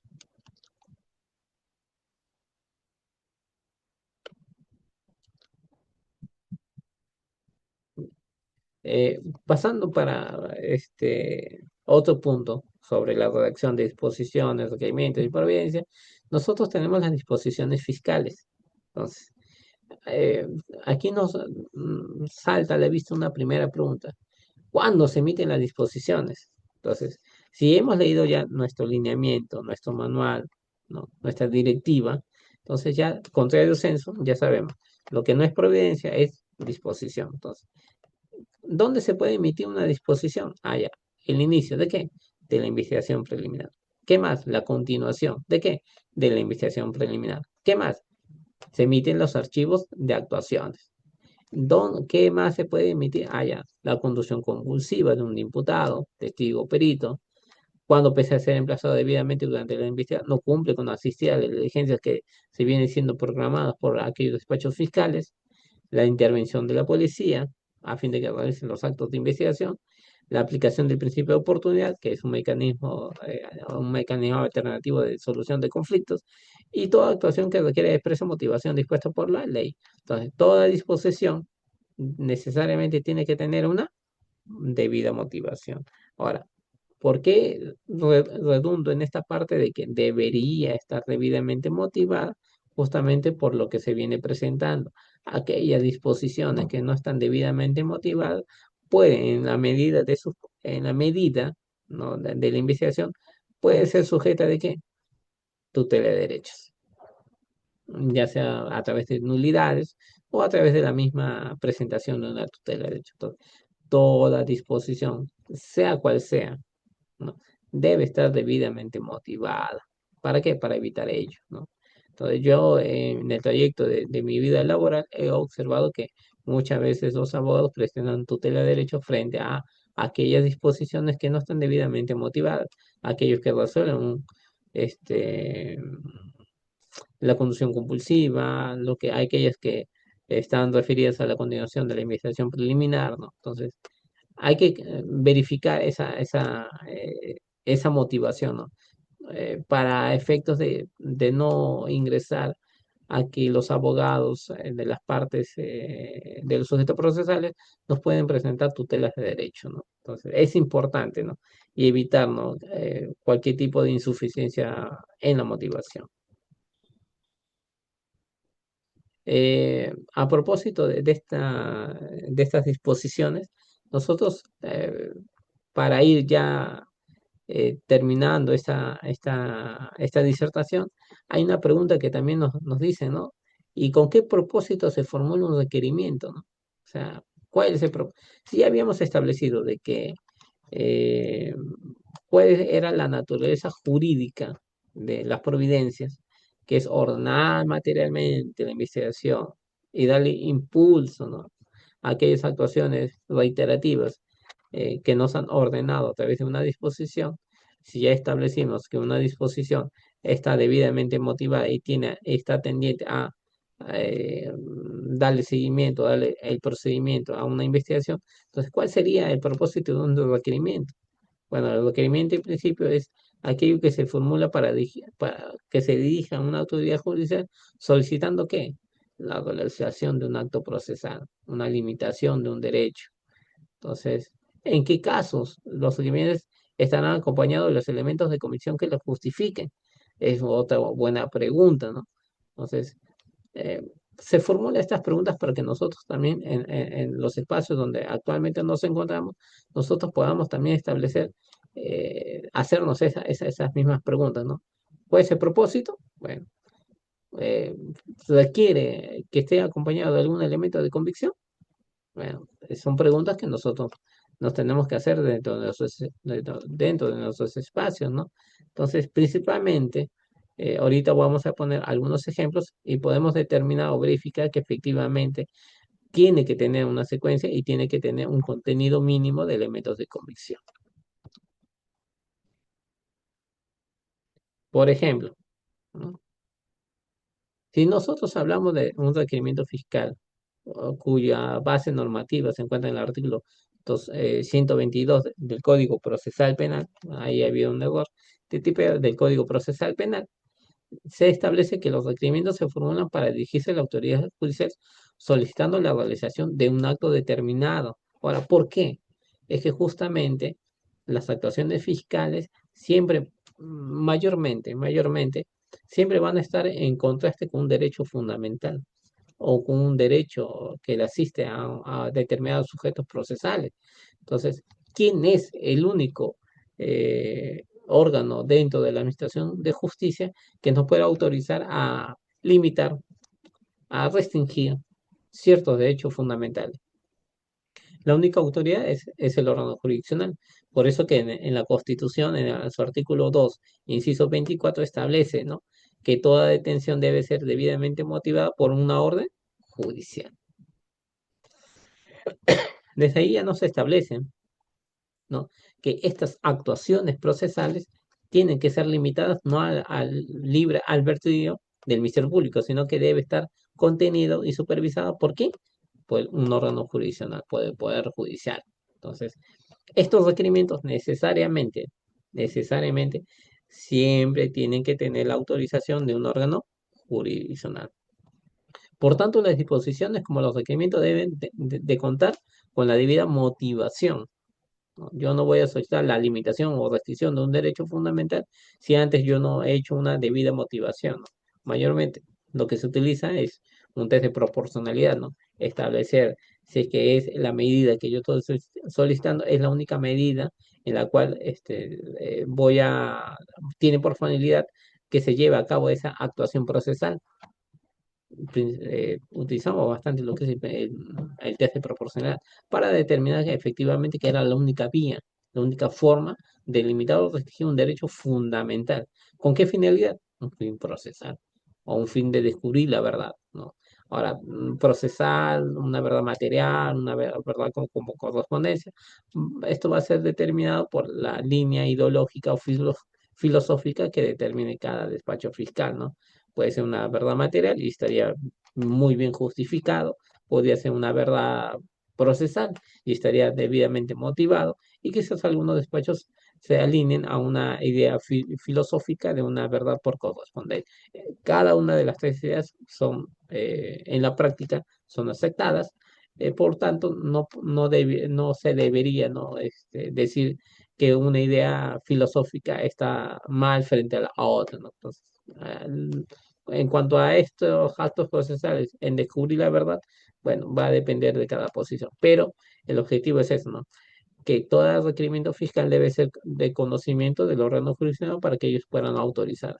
¿En razón a qué? Porque en razón a que estas actuaciones procesales siempre están en una posición delimitada o restringir un derecho fundamental, un derecho procesal, un derecho sustantivo de cada sujeto procesal en la cual participa en una investigación. En ese sentido, ¿no? Se requiere, viene la respuesta, ¿no? ¿Se requiere algún respaldo por algún elemento de convicción? Sí. O sea, yo no voy a ir al órgano jurisdiccional a solicitar una prisión preventiva, un levantamiento de comunicaciones, una incautación, una exhibición, algún requerimiento que necesita una limitación, si es que no cuento con los elementos de convicción necesarios y suficientes para sustentar, limitar o restringir este derecho fundamental. Por eso es necesario que un requerimiento fiscal se cuente con los elementos suficientes y necesarios para sustentar esa, esa limitación, esa restricción de ese derecho fundamental. Y ahí viene la formulación. ¿Y dónde consigno los elementos de convicción? Bueno, los elementos de convicción siempre son como anexos, ¿no? Pero debe estar debidamente motivado, ¿no? O sea, como le digo, ¿no? Hemos venido evolucionando dentro de cada despacho fiscal y al fin y al cabo nos hemos dado cuenta que los elementos de convicción no debe ser solamente la transcripción literal de lo que se dice del documento, por ejemplo, ¿no? La declaración de fulano de tal, punto, y ahí termina. No. A la fecha, como son elementos que van a servir como motivación al requerimiento, mayormente lo que venimos haciendo es que no, la declaración de fulana de tal, este, realizado en presencia del representante del Ministerio Público de fecha tal, señaló lo siguiente. O sea, le doy contenido al elemento de convicción y le doy que la pertenencia, conveniencia y utilidad para el requerimiento que yo estoy solicitando. Entonces, ya no es un vacío literal de solamente la denominación del elemento de convicción, sino ya lo vamos llenando de contenido para que esto, al momento de que lea el juez o el magistrado que va a resolver sobre una determinada limitación o restricción de un derecho fundamental, pueda decir, sí, efectivamente, esto debe declararse fundado, procedente, ¿no? Entonces, ahí viene la respuesta de ambas preguntas, ¿no? ¿Necesita ser debidamente motivada? Sí. ¿Necesita contar con elementos de convicción? Sí. Porque justamente eso es lo que se requiere a través de un requerimiento fiscal, ¿no? ¿Por qué? Naturaleza jurídica. ¿Por qué? Porque esto limita o restringe un derecho fundamental, ¿no? Finalmente, finalmente, ¿no? Nos conlleva a decir cuál es el contenido de un requerimiento, ¿no? Nosotros en un requerimiento, nosotros tenemos que tener en consideración lo que se viene estableciendo en estas normas procesales. Por ejemplo, ¿no? Los datos de identificación del imputado. Si no podemos determinar quién es el imputado, no podemos hacer un requerimiento, ¿no?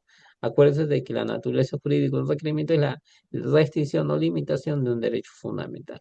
Segundo, la relación clara y precisa del hecho que se le atribuye al imputado. Importante, importantísimo, ¿no? Y establece cuáles son las circunstancias presentes, concomitantes y posteriores. Y aquí nos podemos detener un poquito, ¿no? ¿A qué se llaman circunstancias presentes, concomitantes y posteriores, ¿no? A la fecha, si es que vamos desde un ejemplo simple a un ejemplo un poquito más complejo, podemos determinar lo siguiente, ¿no? Si hablamos de un delito de hurto, ¿cuáles serían las circunstancias presentes? Bueno, las circunstancias presentes serían aquellos actos o hechos que se habrían suscitado previamente al hecho cometido. Por ejemplo, ¿no? Luis se encontraba caminando, ¿no? Por la calle San Martín en circunstancias que se encontró con sus amigos. ¿Qué es eso? Es un hecho precedente. Precede al hecho imputado. O sea, el hecho presente es anterior, ¿no? Es eso, por el momento vamos por un ejemplo simple.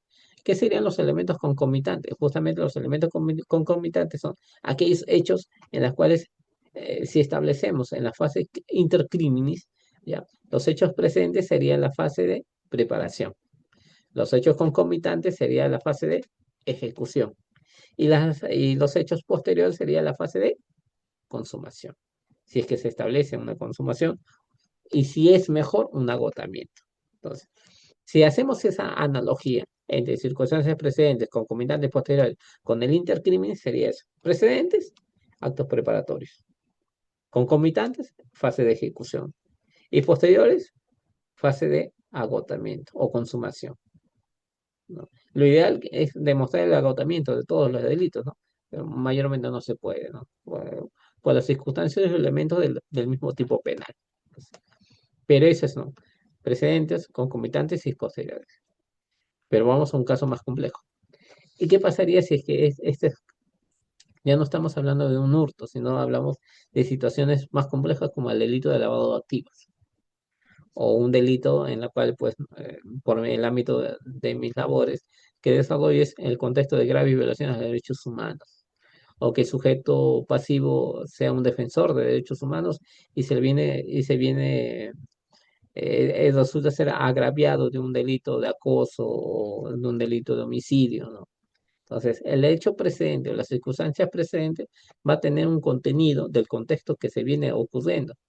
Por ejemplo, en el tema de la Fiscalía de Violencia contra la Mujer y el grupo que conforma el grupo familiar, la circunstancia presente justamente es ese contexto.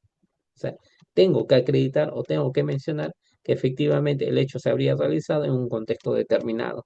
¿Para qué? Para yo poder determinar mi competencia. ¿Sobre qué? Sobre el hecho que yo estoy investigando, sobre el hecho que yo voy a requerir, sobre el hecho que voy a proveer. Yo tengo que tener un hecho, un contexto. Si yo hablamos de la Fiscalía de Derechos Humanos, tiene que tener un contexto. ¿Cuál? Las graves violaciones de derechos humanos. Si yo quiero hablar de una Fiscalía de Organización Criminal o una Fiscalía de Ciberdelincuencia, ¿cuál es el hecho precedente? Justamente tiene que tener un contenido respecto a la competencia en la cual se viene desarrollando el delito. Si no podemos establecer una circunstancia presente, no podemos pasar a una circunstancia concomitante, porque yo determino mi competencia. Entonces, en el hecho presente, siempre tenemos que tener, en estos casos complejos, por estas fiscalías especializadas, ese contexto. ¿Cuál? Su competencia. Si no, no podemos pasar. De ahí, otro contenido de los requerimientos es que los elementos de comisión que se fundamenten, ¿no? O sea, que deben tener una debida fundamentación. No voy a, por ejemplo, ¿no? Antiguamente se hacía el tema de elementos de comisión, ficha RENIEC. ¿Qué es lo que quiero acreditar con la ficha? El nombre, apellido, oficio tal, ¿no? Elemento de comisión, el oficio tal, ¿no? Entonces, tenemos que llenar de contenido y tenemos que saber por qué, ¿no? Se ofrece el informe policial tal, se ofrece la requisitoria tal, se ofrece las actas, ¿no? O sea, los elementos de convicción o los elementos que se van a requerir para fundamentar un requerimiento tiene que tener contenido, no puede ser un contenido vacío. Si yo quiero citar como elemento de convicción un oficio, debo acreditar por qué el oficio lo voy a ofrecer. Ah, ya, porque el oficio tiene una información. Pregunta, ¿es el oficio o son los anexos del oficio? Entonces, tenemos que ir viendo, ¿no? Tenemos que pensar qué es un elemento, ¿no? ¿Qué es dónde está contenido la información? Porque justamente la información que va a ser valorada por el magistrado es un documento donde está la información, no en el oficio donde la menciona, sino en los documentos que se adjuntan, ¿no? Entonces, tenemos que ir viendo cuáles son los elementos que nosotros vamos a solicitar y presentar ante un órgano jurisdiccional para que nos conceda o nos declare fundada o infundada un requerimiento. ¿Qué más? También tiene que tener la participación que se le atribuye al imputado, la relación de circunstancias modificatorias de responsabilidad penal, la ley penal que se aplica, el monto de la reparación civil y los medios de pruebas que se ofrecen. Bueno, este contenido está mayormente relacionado a un requerimiento acusatorio, ¿no? Ahora, ¿por qué este tiene una relación de contenido? Porque justamente en un requerimiento acusatorio se requiere un nivel más de sospecha, ¿no? Si hablamos de una disposición de inicio de diligencias preliminares, iniciamos con una sospecha simple. Si hablamos de una disposición de formalización, ya estamos hablando de una sospecha reveladora. Si ya estamos estableciendo una prisión preventiva, ya establecemos otros niveles de sospecha. En la acusación, justamente es para nosotros, no para los fiscales, una acusación revela, ¿no?, una sospecha suficiente respecto a la comisión de un delito, para nosotros, ¿no? Para los magistrados ellos lo ven de otra manera, pero justamente en el contenido de la acusación tiene que tener por separado, ¿no?, por ámbito, por línea, por párrafo, cada uno de los elementos que se le requieren. ¿Por qué?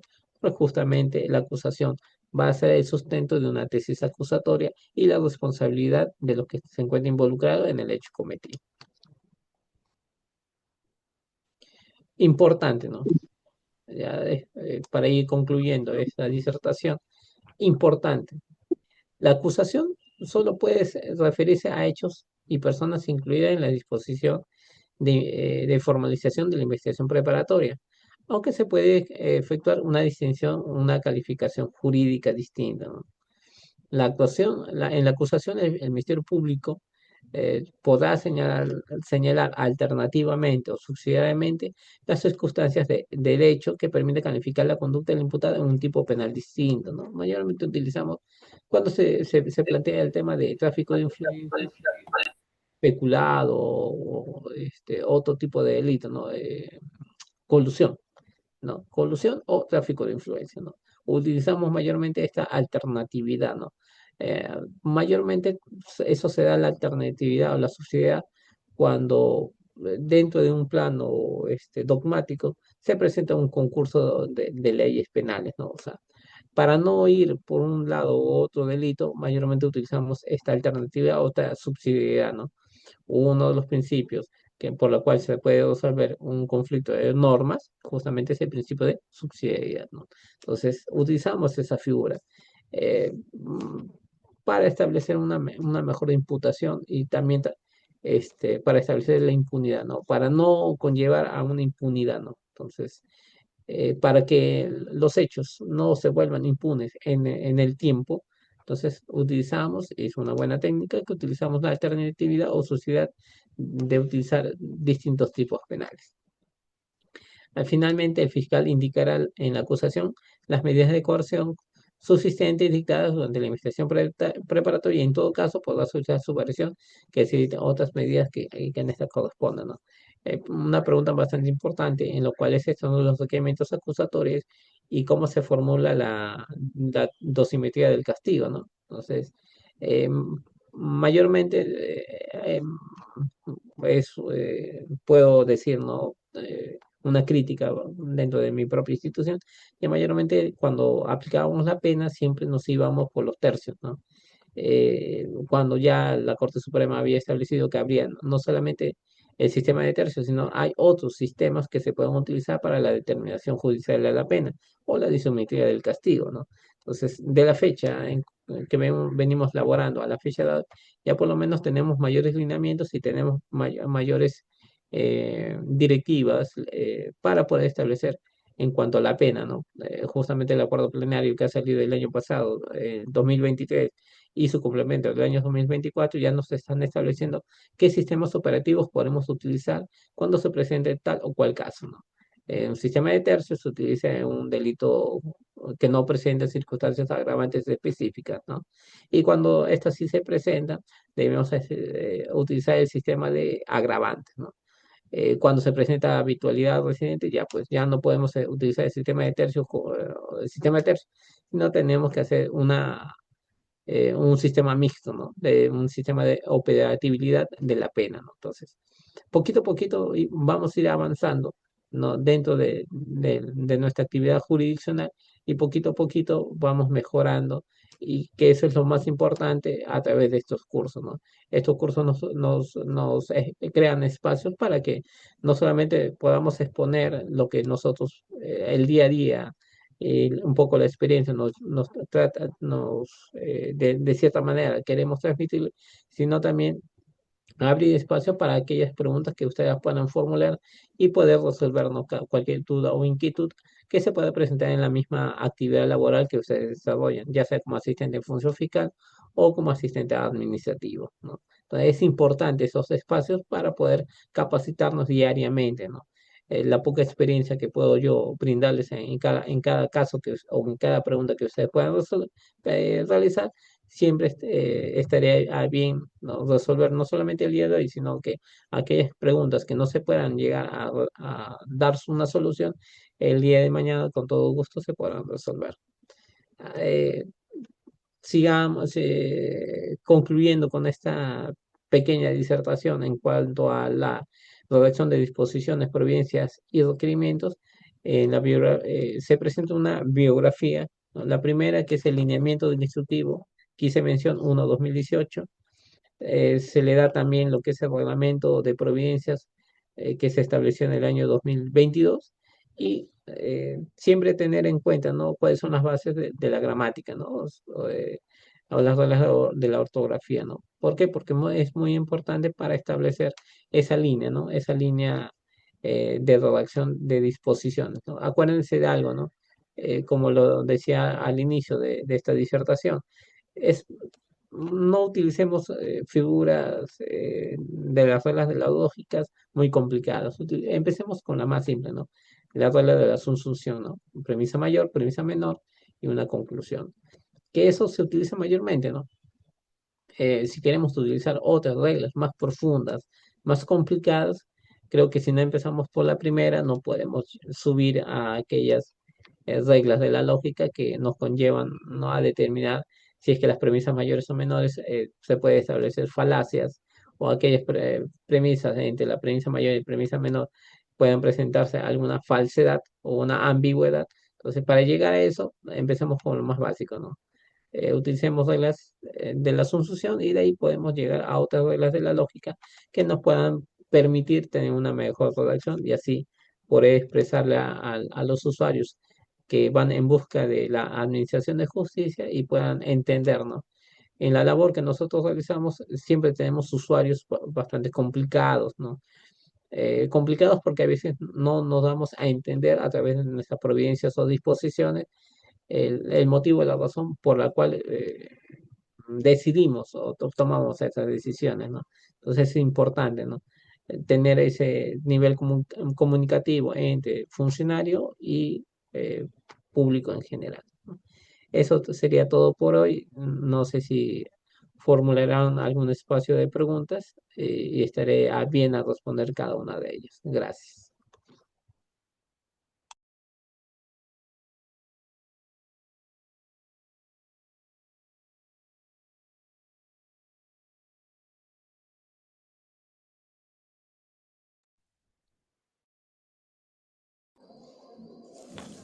Buenas noches, ¿me escuchan?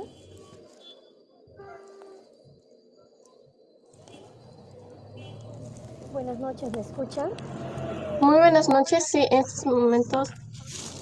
Sí, quisiera formular una pregunta al ponente. Adelante, estimada. Sí, lo que pasa es que me ha quedado duda. El fiscal dice que Disposiciones no pueden realizarlas los fiscales adjuntos, pero sí las realizan. O sea, yo trabajo en una fiscalía y veo que sí las realizan. Es cierto que quien firma es el provincial, pero ellos ponen sus iniciales también porque ellos son los que han proyectado. Entonces ahí me quedó una duda o le entendí mal. Gracias.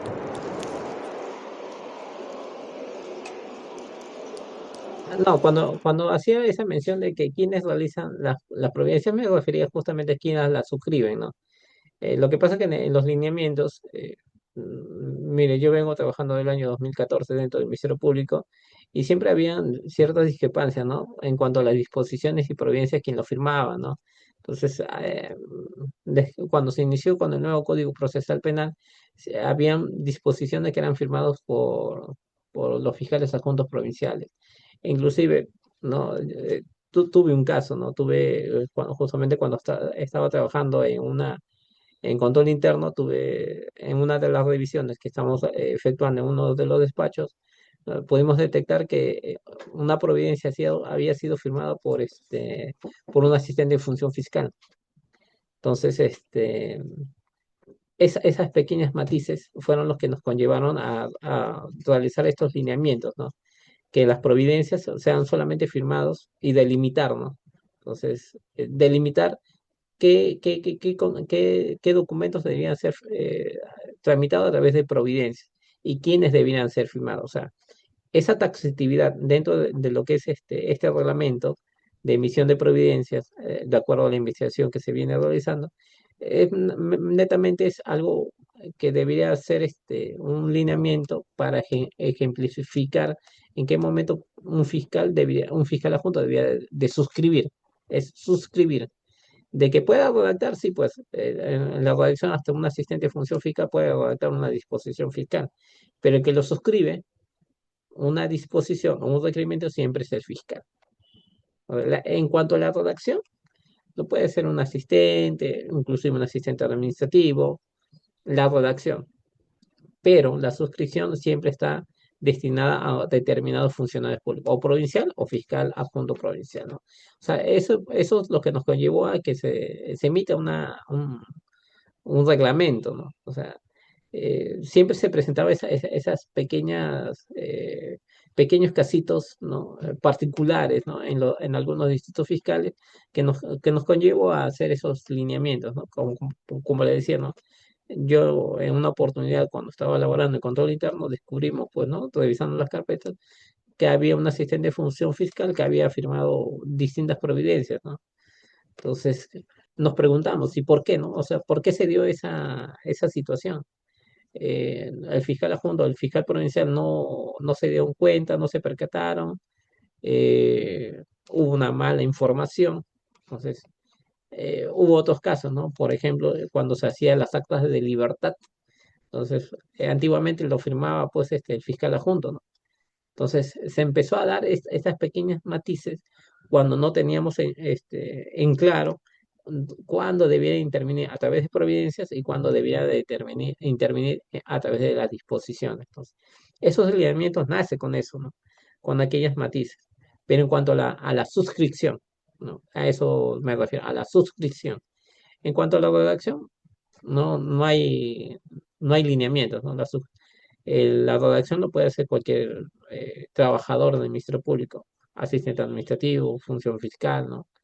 Pero el que lo suscribe, sí. Providencias, fiscales adjuntos. ¿Y estos deben ser revisados por el fiscal provincial? No. O sea, es el fiscal adjunto que tiene la potestad para poder redactar. Pero por eso mismo se le ha brindado los lineamientos, ¿no? O sea, solamente aquellas actuaciones deben ser a través de providencias. Ponía el ejemplo, ¿no? Se ha visto en algunos despachos, justamente cuando trabajaba en control interno, también se observó en algunos despachos que la elevación de actuados lo hacían a través de providencias. Entonces detectamos esa deficiencia y bueno, tuvimos a bien, ¿no? En su oportunidad cuando estaba trabajando, se tuvo a bien proponer esto, ¿no? Un lineamiento, ¿no? Para poder, ¿no? Darle a los magistrados que conforman el Ministerio Público, darles esa guía, ¿no? ¿no? Esos lineamientos que se vienen promulgando son guías, ¿no? Son guías para poder que la labor del fiscal sea un poquito más simple, ¿no?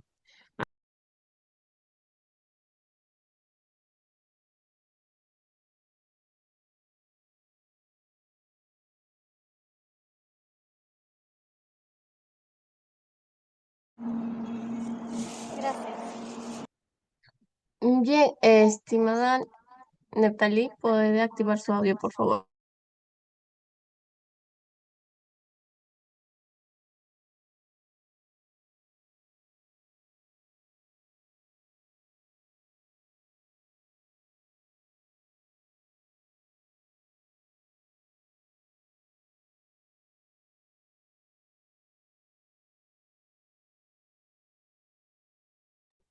Bien, parece que la estimada Neftalí sí ha levantado la mano por error.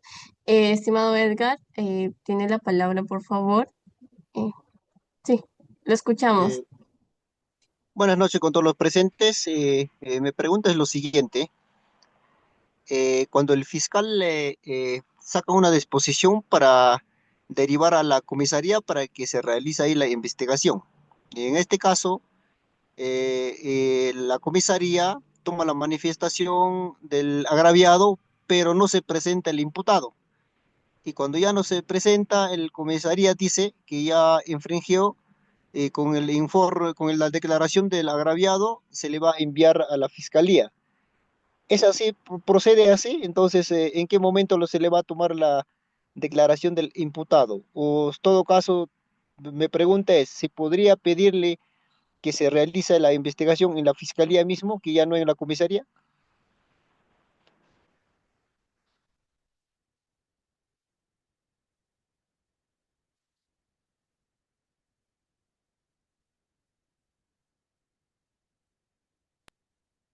Ya. De acuerdo a la pregunta que formula el doctor Edgar, ¿no? En principio, nosotros tenemos que tener un pequeño matiz, ¿no? La investigación preliminar, ¿cuál es el objetivo o la naturaleza jurídica de una investigación preliminar?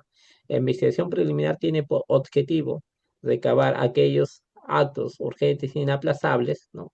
Acuérdense, urgentes e inaplazables, para poder determinar si es que el hecho que se ha puesto de conocimiento es o no es, o tiene una sospecha reveladora, ¿no? Entonces, nosotros lo único que necesitamos a través de una investigación preliminar es justamente determinar si es que existe una sospecha reveladora, ¿no? A la pregunta que me hacías, ¿no? ¿Qué pasaría si es que el imputado no va a declarar? Bueno, el Código Procesal Penal, a pesar que tiene este sistema, podemos decir, inquisitivo, mixto, algunos lo denominan con rasgos adversariales, ya, el imputado tiene el pleno, disculpe, tiene el pleno de derecho de declarar, ya, inclusive hasta antes de que se emita la sentencia. O sea, si es que yo lo obligo al imputado a que venga, sea persona, a través de, de una compulsión, de un traslado compulsivo, ya, el código mismo lo protege, ¿no? El imputado puede, ¿no?, negarse a declarar hasta antes de que se emita la sentencia. En cuanto al agraviado, ¿qué pasaría si es que el agraviado no va? No, lo cito, no va, lo cito, no va. Levanto mis actas de inconcurrencia y la policía me dice, te devuelvo porque ya pues ya no puedo hacer nada, ¿no? En principio, ya en principio tenemos que tener en consideración de que nosotros actualmente con la sentencia que se ha emitido por el Tribunal Constitucional que declara infundada la demanda de inconstitucionalidad respecto a los roles que va a ejercer el Ministerio Público y la policía, tenemos que tener en consideración que el fiscal tiene la potestad de también llevar a cabo aquellas diligencias que no necesariamente se requiere la presencia del agraviado. Pregunta, ¿quién es el- eh,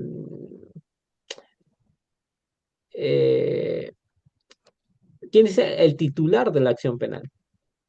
¿Quién es? Es el Ministerio Público, no es de parte. Entonces, Si es que el declarante, el agraviado, no quiere ir a declarar, yo puedo formalizar una investigación, sí, yo lo puedo formalizar. Puedo acusar un hecho, sí, pero no tienes la declaración de legal, sí, pero yo puedo llevar una acusación. ¿Por qué? Porque el titular de la acción penal soy yo, somos el Ministerio Público. Entonces, ¿necesariamente la declaración del agraviado va a justificar el archivo de un caso? No, puede haber otros elementos de convicción con la cual pueda acreditar que el hecho tiene relevancia jurídica penal. Por ejemplo, ¿no? Pongo un ejemplo, ¿no? El agraviado presenta su denuncia por tal delito y a la semana falleció. Porque falleció el agraviado, ¿voy a archivar el caso? No, yo investigo. La única manera o la única muerte que pueda conllevar a que se extinga la acción penal es el imputado, porque Eh, justamente el Código Penal sí permite la extinción de la acción penal por la muerte del imputado, no del agraviado. O sea, el agraviado puede eh, morir sin declarar, ¿no? Pero nosotros somos titulares de la acción penal y tenemos que conllevar a hacer esas declaraciones. Ahora, terminando con la pregunta que decía Edgar, ¿qué pasa si la policía me devuelve? ¿Yo puedo ampliar? Sí. ¿La puedo llevar a nivel fiscal? Sí, porque el Tribunal Constitucional así lo estableció, así lo ha dicho. doctor, corrección acá, no soy abogado, solamente soy participante, doctor, solamente no tengo esa carrera de abogado, pero me gusta el derecho, que por eso que estoy participando. Lo que yo le estaba señalando, doctor, es que es necesario que la policía notifica y claro, tiene que llegar a la sede policial, ¿no es cierto? Y ahí, claro, como usted dijo, doctor, también puede acogerse a derecho de silencio de no declarar, ¿no? Claro, en ahí no lo tomaría en su declaración, pero aquel policía me dice que de que no ha venido, o sea, prácticamente no se ha acercado a la comisaría, entonces ya le está haciendo un informe para que ya lo envíe a la fiscalía, cosa que la policía tiene la potestad, la facultad de notificarle, sin caso, si no hace caso de la notificación, hasta grado de fuerza le podría llevarle, ¿no es cierto? Y ahí cuando llega a la comisaría, claro, puede acogerse, ¿no? Hasta su silencio, ¿no? Entonces, doctor, yo, o sea, cuando le informa, cuando ya mediante un informe le deriva a la fiscalía, entonces ahí puedo ampliar mi denuncia o puedo pedir también que la investigación que regrese a la fiscalía, ya no en la comisaría, ¿puedo hacer ese pedido?